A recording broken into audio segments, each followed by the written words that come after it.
Greetings, members one and all of the Salivation Nation. Home is where the buffalo roam, and buffalo like to roam free. And there may be a slight tie-in, but that's about it to the subject of today's video on this fine and very special day, Resurrection Day.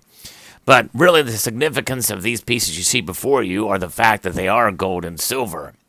And gold and silver are essentially dormant metals.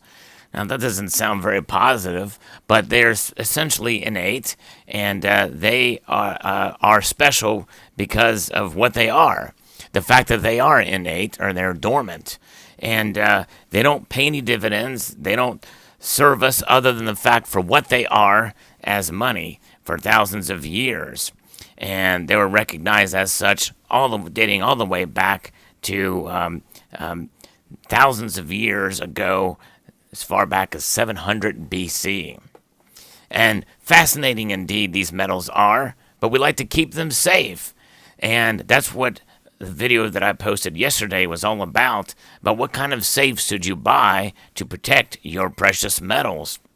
And, speaking of safes and protecting your precious metals, things like this that are essentially there, they are what they are, and preserving them to keep them protected from being stolen or any kind of other damage to them.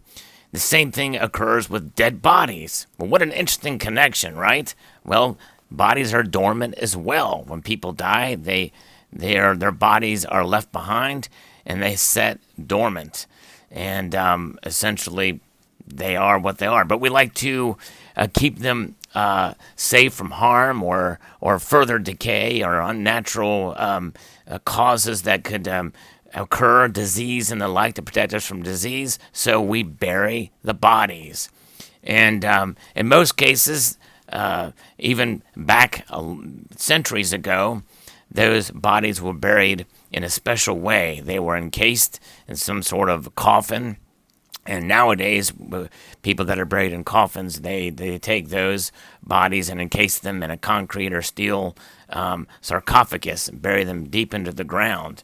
And that protection is what keeps them safe. And so they are not stolen or they don't leach into the soil and cause disease.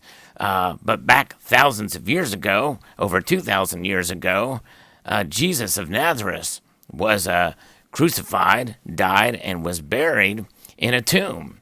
And he was actually really placed in that tomb, and that was carved out of a rock formation from the side of a hill or mountain. And then there was a large stone that was placed in front of it. Some people think it was a round stone. Others think it's a cork-shaped, sort of a squarish tomb that was placed there.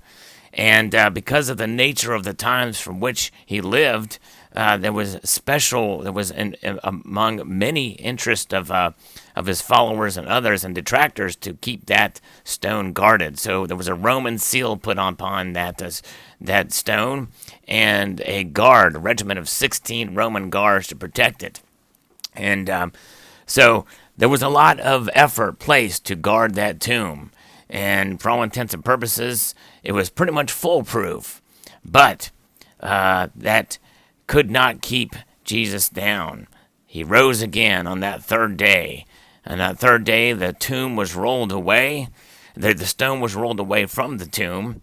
And for once, it was a good thing to have an empty tomb, no body to be found. Now, gold and silver, we value and treasure them, and we certainly don't want to go into our safes and find an empty tomb with no precious metals there. But in the case of today, the stone was rolled away. Jesus has arisen. So let us celebrate this day, Resurrection Sunday, and let us celebrate it every day. The fact that Jesus died and rose again from the dead for our sins. So I hope you enjoyed this video. I'd like to extend a multitude of gratitude, y'all, for watching, and encourage you to please rate, share, comment, and subscribe. Happy Resurrection Day, y'all.